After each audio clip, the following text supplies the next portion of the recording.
This is Scott Emmerline reporting for Winfield City High School and the events that occur inside our majestic school. Today, we focus on the case of Robert Durst and the 3 murders that he has been accused of.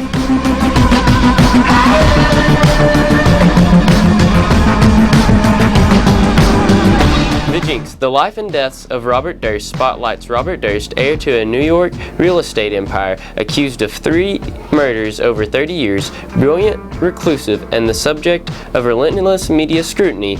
Durst has never spoken publicly until now. The filmmaker's 10-year investigation ultimately reveals secrets that have baffled authorities for decades. Mr. Durst was arrested the day before the airing of the final episodes. Recently in Law and Society, we watched this documentary and studied handwriting analysis. Lawyers for Robert Durst plan to challenge handwriting analysis that links the millionaire murderer suspect to the so-called cadaver note that alerted police to the death of a friend of Durst in 2000. Records in federal court in New Orleans indicate the 2-line note addressed to police in Beverly Hills and postmarked the day Susan Berman was shot dead in her home has been trouble for Robert Durst.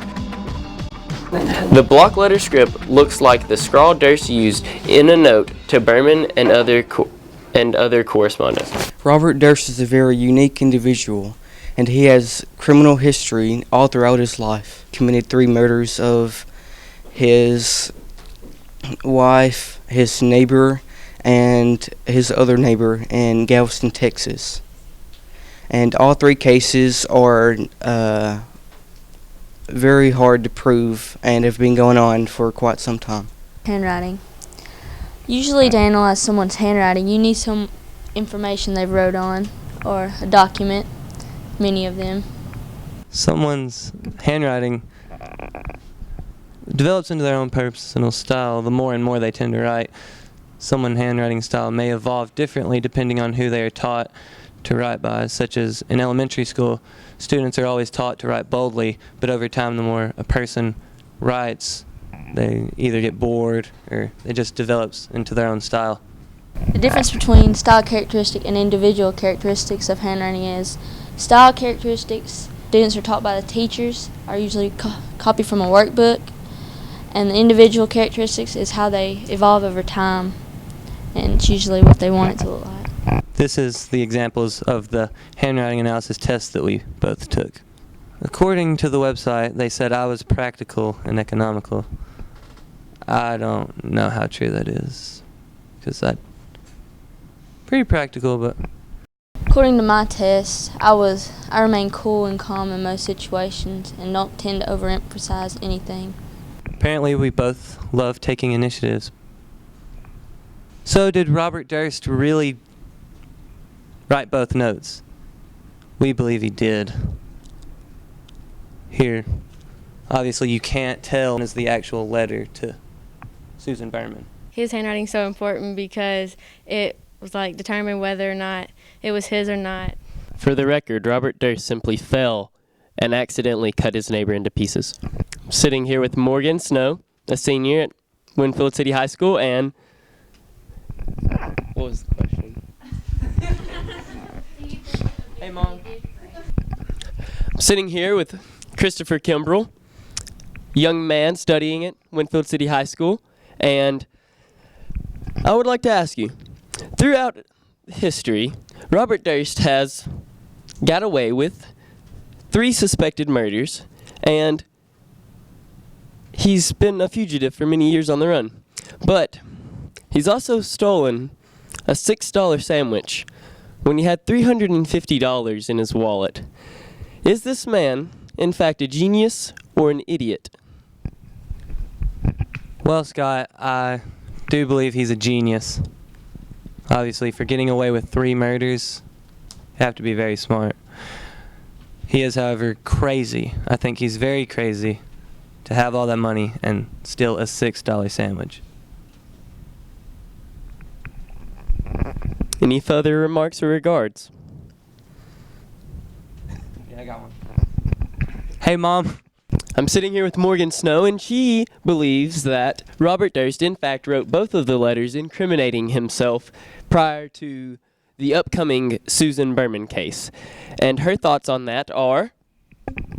Well, I believe he wrote both of them because Beverly Hills is misspelled in both of them. He added the E at the end, and both of the letters have the block font. And so he said that only the killer could write that kind of font, and so he's obviously the killer. Throughout the HBO documentary, The Jinx, Robert Durst had a certain attitude about him. Can you explain his demeanor? In my opinion, I think that he acted like, he didn't act in a way that said, I'm innocent and I'll prove it to you. He acted in a way that said, this is what I think is lying low. And he acted like, I'm going to get away with it because I have a lot of money, in my opinion. That was his demeanor throughout the interview. Here's Dylan Lott, a freshman at Winfield City High School. And what are your thoughts on the film and the events that have taken place? Well, Scott, I think that because of this film has happened, Robert Durst is in jail now because at the end, he kind of admitted himself by saying after the interview was over that he killed them all.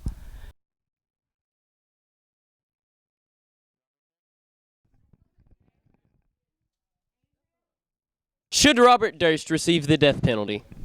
Of course he should receive the death penalty. He admitted to killing the 3 victims. He said, I killed them all. He is guilty, and therefore he should receive the death penalty. The reason that Robert Durst's lawyers said that it was self-defense in the Morse Black case is because of money. Robert Durst has money, and therefore he can get his lawyers to say whatever he wants. Robert Durst's lawyers chose to say that he defended himself in his own home simply because there is only 2 people in his house, him and the man that he killed. With this defense, there's no way to prove that it's not self-defense, and therefore, if the jury does their job at the defendant as innocent until proven guilty, they have to say that he's not guilty in this case. Although Robert Durst didn't plead that he suffered from affluenza, which is why he committed the crimes that he did, he still serves as a perfect example of how money purportedly can delude somebody so much that they forget what is right and wrong. This is a Scott and Chance production brought to you by 7th Period Law and Society.